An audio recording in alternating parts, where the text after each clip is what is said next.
अल्हम्दुलिल्लाह अल्हम्दुलिल्लाहि रब्बिल कौनि वल बशर हम्दन यदूमु दवामन गैर मुनहसर व अफ़ज़लुस सलाति ज़ाकियाति अला खैरिल बरियति मुंजिन नास मिन सकर बिकल आयाज़ इलाही इन अशअ हुक्मन सिवाक या रब्बना या मुनज़िलन नज़र अल्लाहुम्मा नव्विर क़ल्ब एजाज़िल हैदर बेफ़ैज़ानिल क़ुरानी व सुन्नति दुरर अम्मा बाद फ़अऊज़ु बिल्लाहि मिनश शैतानिर रजीम बिस्मिल्लाहिर रहमानिर रहीम अला इन्ना औलिया अल्लाहि ला खौफुन अलैहिम वला हुम यहज़नून सदक़ल्लाहुल अज़ीम व सदक़ रसूलुहुन नबियुल अमीनुल मतीनुल मुबीनुल करीम व नहनु अला ज़ालिका लमिनश शाहिदीन वश शाकिरीन वल्हम्दुलिल्लाहि रब्बिल आलमीन।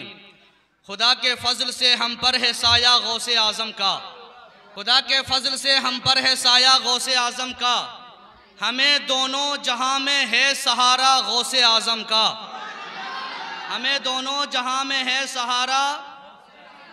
मुरीदी ला तखफ कहकर तसल्ली दी गुलामों को, मुरीदी ला तखफ कहकर तसल्ली दी गुलामों को, क़यामत तक रहे बेखौफ बंदा गौसे आज़म का, क़यामत तक रहे बेखौफ बंदा।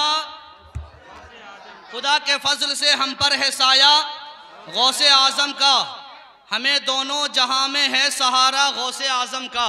हज़रात गिरामी, आप इस पाक मजलिस में बैठे हैं और मगरिब से लेकर अभी तक अल्हम्दुलिल्लाह निहायत ही जज्बे के साथ आप बैठे हैं और आपका चेहरा अभी भी चमक रहा है, दमक रहा है।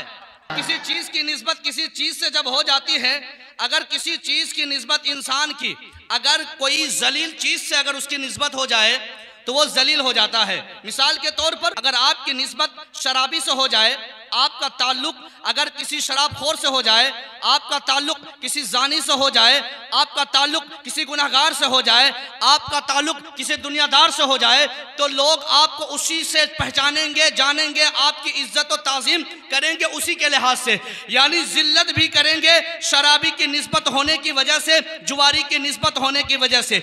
आपका ताल्लुक अगर इज्जतदार घराने से होगा, आपका ताल्लुक अगर इज्जतदार शख्स से होगा, आपका ताल्लुक उलमा से होगा, आपका ताल्लुक औलिया किराम से होगा, आपका ताल्लुक हमारे नबी से होगा, तो लोग उस ताल्लुक से पहचानेंगे, आपकी इज्जत करेंगे।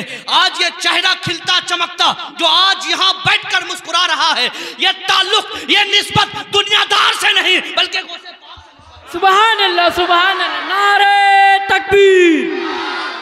आपका ताल्लुक उलमा से होगा, आपका ताल्लुक फजला से होगा, आपका ताल्लुक इन जैसे इमाम से होगा, आपका ताल्लुक गौसे पाक की महफिल से होगा, आपका ताल्लुक मस्जिद से होगा, आपका ताल्लुक मदरसे से होगा, आपका ताल्लुक कुरान से होगा, आपका ताल्लुक सीरत मुस्तफ़ा से होगा, आपका ताल्लुक नमाज से होगा, आपका ताल्लुक रोज़ादार से होगा, आपका ताल्लुक हज व उम्रा से होगा। तो जैसा ताल्लुक होगा वैसा ही आप इज्जतदार होते चले जाएंगे। हुजूर गौसे पाक रज़ी अल्लाह ताला अन्हु की शान अगर आप सुने तो आप दंग रह जाएंगे, आप सोचने में मजबूर हो जाएंगे कि वो गौस किस शान के मालिक हैं। अल्लाह रब्बुल इज्जत ने कौन सी शान अता फरमाई है मेरे गौस को। उन्हें गौसे आजम कहा जाता है, उन्हें मुहियुद्दीन कहा जाता है। अगर कोई बंदा आज भी मेरे गौस को अगर दिल से पुकार ले, दुनिया के किसी भी कोने में हो, गौसे पाक उसकी मदद करते नजर आते हैं। किसी भी कोने में बंदा रहे, गौसे पाक उनकी मदद करते नजर आते हैं। मैं आपको बताता चलूं हजरात गिरामी, आपने सलाहुद्दीन अय्यूबी का नाम सुना है? सुना है आपने? सलाहुद्दीन अय्यूबी वो शख्स हैं जिन्होंने बैतुल मुक़द्दस या बैतुल मक़दिस, यूं समझ लें मस्जिद अक्सा को फतह किया। समझ रहे हैं? फलस्तीन को फतह किया, जिन्हें फातिह बैतुल मक़दस कहा जाता है, मक़दिस कहा जाता है। हुजूर सलाहुद्दीन अय्यूबी कि वो जात है जिन्होंने पूरी जिंदगी घोड़े के पीठ में गुजारी, जंग में गुजारी।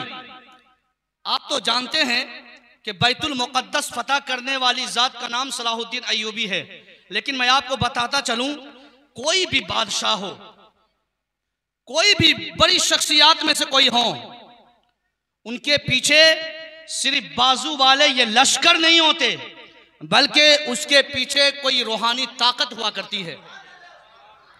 रूहानी ताकत हुआ करती है। सलाहुद्दीन अय्यूबी हैं कौन, मैं आपको बताता चलूं।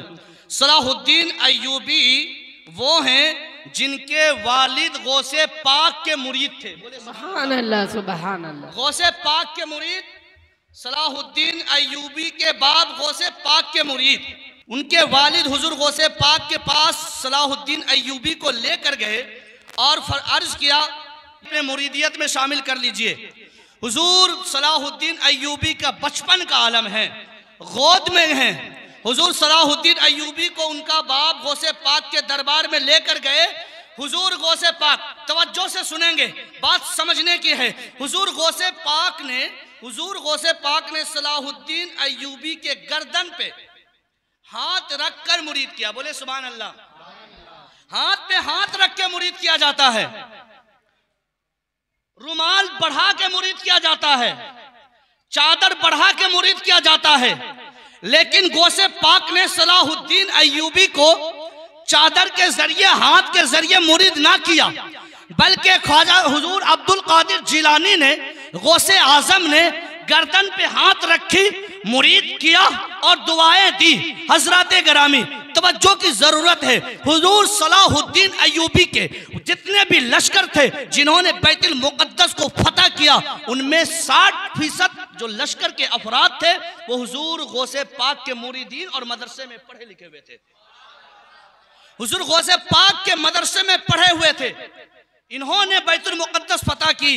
यही सलाहुद्दीन अय्यूबी का जब आखिरी वक्त आता है, बिस्तरे अलालत में है, आखिरी वक्त है, पूछने वाले ने पूछा, ए सलाहुद्दीन अय्यूबी, तुमने पूरी जिंदगी घोड़े की पीठ में गुजारी, पूरी जिंदगी जंगों में गुजारी, तुमने बैतुल मुक़द्दस फतह किए, तुम्हारी ख्वाहिश ये थी कि जंग में मारा जाऊं, शहीद हो जाऊं, लेकिन ये तुम्हारी ख्वाहिश पूरी ना हुई।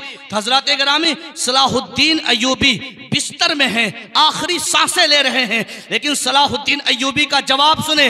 हुजूर सलाहुद्दीन अय्यूबी फरमाते हैं, मैं कत्ल कैसे किया जाता कि जिसके गर्दन पे अब्दुल कादिर जिलानी ने हाथ रख दिया हो, तो उस गर्दन पर किसकी तलवार चल सकती है? नारे तकबीर। उस गर्दन पर किसकी तलवार चल सकती है जिसके गर्दन पर हुजूर गौसे पाक ने अपना दस्ते मुबारक रखा हो कि क्या दबे जिस पे हिमायत का हो पंजा तेरा, शेर को खतरे में लाता नहीं कुत्ता तेरा। मैं आपको बताता चलूं, आज जो मुआशरे की हालत है, आज जो दुनिया की जो हालत होती जा रही है, इस माशरे में, जिस माशरे में आप जिंदगी गुजार रहे हैं, इस माशरे का जायजा लीजिए। किस तरह बेइल्मी की वजह से बदतमीजी फैल रही है, इस्लामिक एजुकेशन ना होने की वजह से हमारे और स्कूल के, कॉलेज के ये तलबा किस तरह राह हक से भटक रहे हैं। मैं आपको बताता चलूं, निहायत ही दिल का चोट बयान करना चाहता हूं कि आज से 10-15 दिन पहले की खबर आई, जिसको सुनकर, जिसको देखकर दिल रोता है। मुसलमान की वो बच्चियां जिन्हें बाइज्जत होना चाहिए, वो मुसलमान की बच्चियां जिन्हें बापर्दा होना चाहिए था, लेकिन खबर के मुताबिक हमने देखा कि आज मुजफ्फरनगर में जब पुलिस का रेड पड़ा, छापा पड़ा, तो मुसलमानों की तकरीबन 39 बच्चियां, 40 के करीब बच्चियां तवाइफ खाने में पकड़ी गई। नकाब पोश थी वो खातून, वो मुसलमान की बच्चियां, और ये बच्चियां पढ़ने वाली मदरसे की बच्चियां ना थी, मस्जिदों में जाने वाली बच्चियां नहीं थी। ये बच्चियां वो बच्चियां थी जो कॉलेज में, स्कूलों में टाइम दिया करती थी। ये वो बच्चियां थी जो इंटर पास कर चुकी थी। ये वो बच्चियां थी जो कॉलेज में सुबह 10 से लेकर शाम 4 बजे तक टाइम दिया करती थी। इनकी इज्जत को दागदार कर दिया गया, इनकी इज्जत को लूट लिया गया। यहां तक के पुलिसों का छापा पड़ा तो 39 बच्चियां, हम मुसलमान की बच्चियां वहां पकड़ी गई। हमारे लिए डूब मरने की बात है कि नहीं? हमारे लिए डूब मरने की बात है कि नहीं? आप दुनिया बढ़ाने के चक्कर में हो, दुनियादार आपकी बेटी की इज्जत को उतारने के चक्कर में है। अगर इज्जत बचाना चाहते हो, दुनिया बढ़ाओ, लेकिन इस तरीके से बढ़ाओ कि तुम उनकी हिफाजत कर सको। उनके सीनों में इतना इल्म डाल दो कि वो अपनी इस्मत की खुद हिफाजत कर सके। सुभान अल्लाह, सुभान अल्लाह। कब बोलेंगे आप लोग सुभान अल्लाह? अगर ये इल्म ना फैले, इन्हें ना बताया जाए कि बेपर्दा चलने का क्या अंजाम होता है, अगर इन्हें ना सिखाया जाए, अगर तुम इल्म हासिल ना करो तो तुम्हारे साथ क्या हो सकता है, तो ये हमारी बच्चियां, ये हमारे बच्चे आगे चल के कौन सा फैसला लेंगे? तारीख उठाइए, आप देखें 5 साल की रिपोर्ट के 7 लाख मुसलमान जवान बच्चे और बच्चियां इस्लाम धर्म को छोड़कर गैर मुस्लिम के धर्म को कबूल कर लिया। 7 लाख।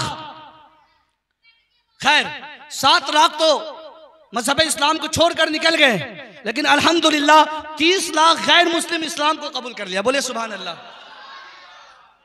गैर मुस्लिम 30 लाख इस्लाम को कबूल किया। लेकिन ये बताएं कहां है वो मुसलमान जिनकी बच्चियां, और मैं बताऊं कि ये कन्वर्ट होने वाले ये जो जवान हैं, ओनली 1 ये जवान ही है सिर्फ, और जवान बच्चियां हैं। बूढ़े की बात नहीं बता रहा हूं, बूढ़े अफराद बहुत कम, 100 में 1। ज्यादातर हमारे बच्चे, हमारे नौजवान भाई और नौजवान बहनें हैं जिन्होंने इस्लाम को ठुकरा दिया। 7 लाख मुसलमान जो है गैर मुस्लिम में हो गए।